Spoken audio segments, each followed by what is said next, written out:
Indooroopilly. Mr Speaker, Queenslanders rightly expect their state government to be open and honest with them about its plans, which could impact on their community. Sadly, we are repeatedly presented with examples after example that honesty is in short supply when it comes to the Bligh Government and its willingness to tell Queenslanders what are its true intentions. In my electorate of Indooroopilly, I am working with residents who have been confronted by this arrogant and unaccountable government keeping its plans secret despite the stress and concern it causes locals.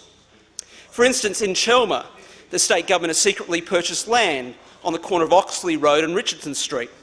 Local residents were left in the dark, with the government and its relevant department initially refusing to confirm the purchase or its plans for the site. All local residents had were rumours, with the government not willing to reveal its plans.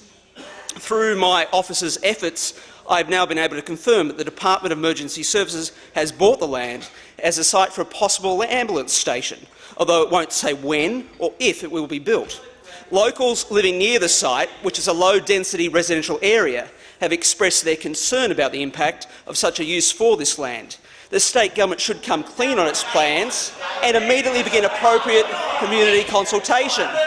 In Sherwood, the state government has already been caught out as it tries to keep its plans secret from the community.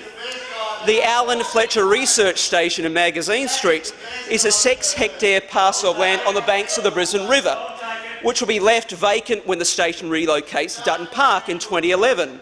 The state government has repeatedly refused to reveal its intentions, with the State Department as recently as last month denying it had any plans for the site.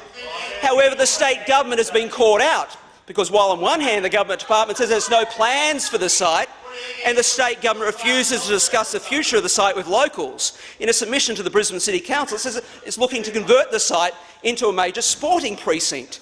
This site is totally unsuitable for such a development. The street is narrow and the neighbourhood a quiet, mostly residential area.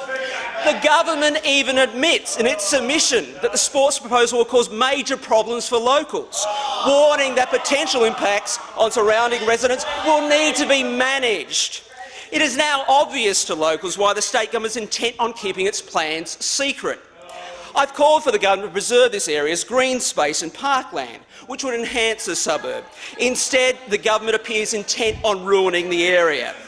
At the very least, the government should be honest with residents about its plans. It will save a lot of time, money and peace of mind. Unfortunately, honesty does not seem to be a priority for this government.